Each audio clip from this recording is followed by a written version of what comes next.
اعوذ باللہ من الشیطان الرجیم بسم اللہ الرحمن الرحیم۔ السلام علیکم دوستو، لیزر گائیڈنس ٹیکنالوجی جنگوں کی تاریخ میں بہت بڑی تبدیلی لائی ہے، اور اب الحمدللہ پاکستان کا بھی شمار ان چند ممالک میں ہوتا ہے جو کہ یہ ٹیکنالوجی خود بنا سکتے ہیں۔ معزز سامعین کرام، آج کی ویڈیو میں ہم لیزر گائیڈنس ٹیکنالوجی اور پاکستانی لیزر گائیڈڈ میزائل برق کے بارے میں جانیں گے۔ واللہ عالم، اللہ بہتر جاننے والا ہے۔ ہمارے ساتھ بنے رہیں تو چلیں شروع کرتے ہیں۔ اگر آپ نے ابھی تک ہمارا چینل سبسکرائب نہیں کیا تو ابھی سبسکرائب کریں اور بیل آئیکن کو کلک کر کے ہماری لیٹسٹ ویڈیوز کے بارے میں اپڈیٹ جانیں۔ سبسکرائب کیجئے اور ہم آپ کو لیے چلیں گے آپ کی فیورٹ ویڈیو کی طرف۔ فرینڈز، راکٹ ٹیکنالوجی کے father German aerospace engineer Wernher von کو کہا جائے تو یہ غلط نہ ہوگا۔ انہی کی ریسرچ کی وجہ سے ورلڈ وار 2 میں V2 راکٹ وجود میں آئے، جس کو ہم پہلا میزائل بھی کہہ سکتے ہیں۔ اس کے علاوہ وہ راکٹ جنہوں نے انسان کو چاند پر پہنچایا، ان کی ڈیولپمنٹ میں بھی ورنہر بون کا بہت بڑا حصہ ہے۔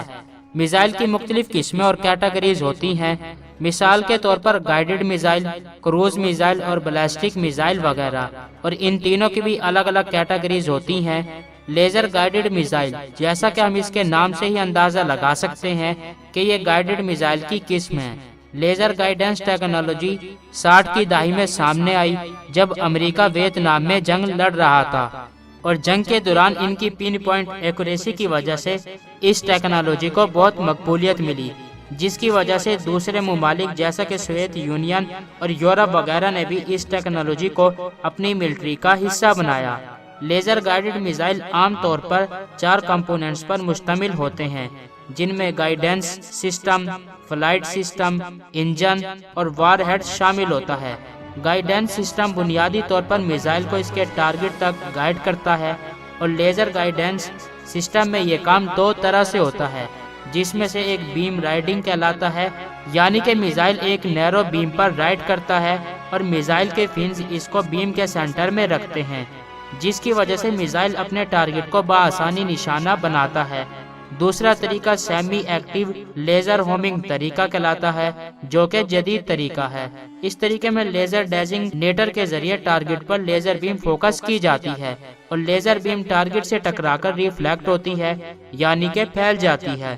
جب میزائل کو لانچ کر دیا جاتا ہے تو میزائل میں موجود سینسرز اس لیزر بیم سے ریفلیکٹ ہونے والی لائٹ کو ڈیٹیکٹ کر لیتے ہیں، اور اس طرح سے میزائل اپنے ٹارگٹ کو ہٹ کرتا ہے۔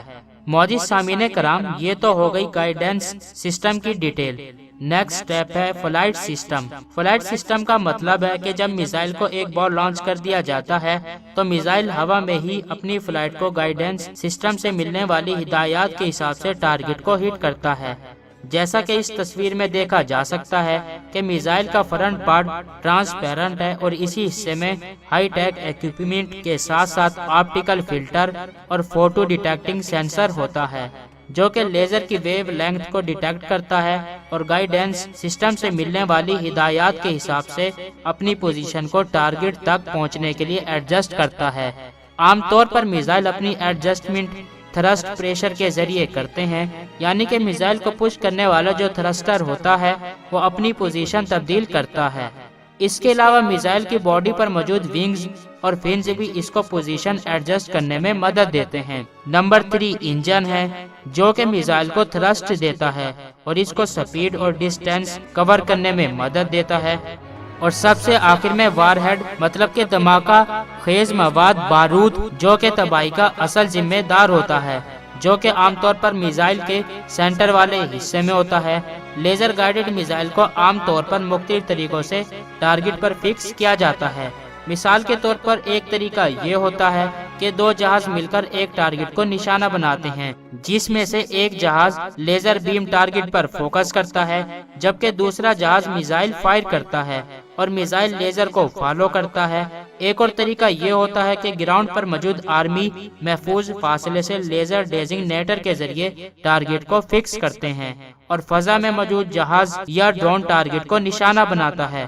اور تیسرا طریقہ یہ ہے کہ جہاز یا ڈرون خود ہی ٹارگٹ کو فکس کرتا ہے، اور یہ کام کیا جاتا ہے جہاز یا ڈرون میں موجود ٹارگٹنگ پورٹ کے ذریعے۔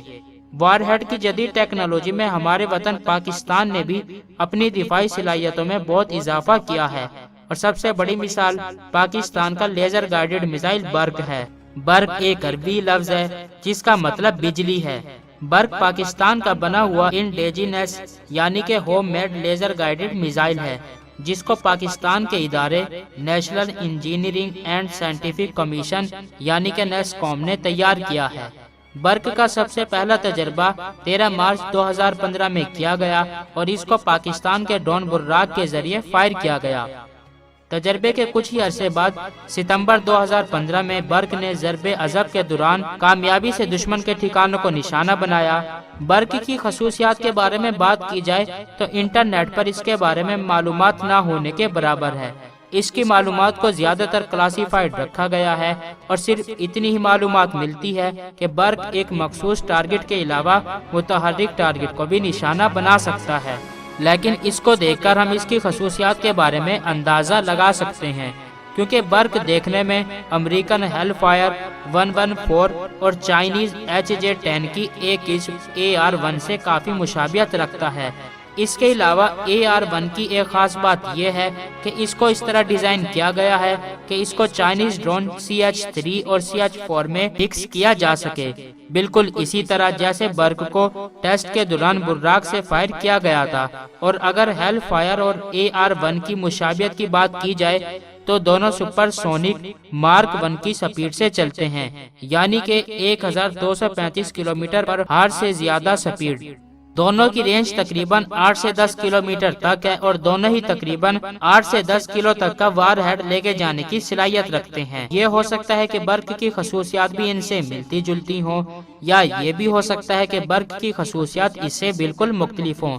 یہ صرف اور صرف ایک اندازہ ہے، اور اگر کوئی برق سے متعلق کوئی بھی معلومات رکھتا ہے تو کمنٹ کے تھرو ہم سے شیئر کر سکتا ہے۔ لیزر گائیڈنس سسٹم کے فوائد کے ساتھ ساتھ اس کی کچھ حدود بھی ہیں۔ مثال کے طور پر لیزر گائیڈنس سسٹم کی درستگی صاف موسم پر انحصار کرتی ہے۔ اگر فضا گرد آلود ہے اور کئی حالت برسات اور بادلوں والی ہے تو اس کی درستگی پر اثر پڑتا ہے۔ اس کے علاوہ آبجیکٹ پر خصوصی کوٹنگ بھی کی جاتی ہے جو کہ لیزر بیم کو جذب کر لیتی ہے، جس کی وجہ سے لیزر ٹارگٹ کی ریفلیکشن کمزور ہو جاتی ہے اور میزائل ٹارگٹ کو ڈھونڈ نہیں پاتا اور نشانہ خطا ہو جاتا ہے۔ اس کے علاوہ کچھ جدید طریقوں میں لیزر ڈیٹیکشن سسٹم بھی استعمال کیا جاتا ہے، جس کو لیزر وارننگ ریسیور بھی کہتے ہیں، جو کہ لیزر بیم کو ڈیٹیکٹ کر لیتے ہیں اور وارننگ الرٹ جاری کر دیتے ہیں۔ دوستو، میں ہوں آپ کا ہوسٹ دوست عظیم الظفر اور آپ دیکھ رہے ہیں عظمی وائس۔ دوستو، آج کی ویڈیو کے بارے میں آپ کی کیا رائے ہے؟ کمنٹ باکس میں اپنی رائے کا اظہار ضرور کیجیے گا۔ دوستو، انشاءاللہ اب ہم اپنی نیکسٹ ویڈیو تک کے لیے نئے خواہشات کے ساتھ آپ سے اجازت چاہیں گے۔ خوش رہیں، خوشیاں بانٹیں، جیئیں اور جینے دیں، اپنا اور اپنے چاہنے والوں کا خیال رکھیے۔ لانگ لیو پاکستان، لانگ لیو پاک آرمی، اللہ ہم سب کا حامی و ناصر ہو۔ فی امان اللہ، گڈ بائے۔ دوستو، یہ ویڈیو آپ کو کیسی لگی، اچھی یا بری؟ اپنی رائے کا اظہار کمنٹ باکس میں ضرور کریں تاکہ ہمیں پتہ چل سکے ہم جو محنت کر کے ویڈیوز بنا رہے ہیں آپ کو پسند بھی آ رہی ہیں یا نہیں۔ ویڈیوز کو لائک، کمنٹ یا شیئر کرنے کے آپ کے بالکل بھی پیسے نہیں لگیں گے، البتہ ہماری حوصلہ افزائی ضرور ہوگی، اور اگر ویڈیو میں کوئی خرابی ہے تو ہم اس کو دور کر پائیں گے۔ شکریہ۔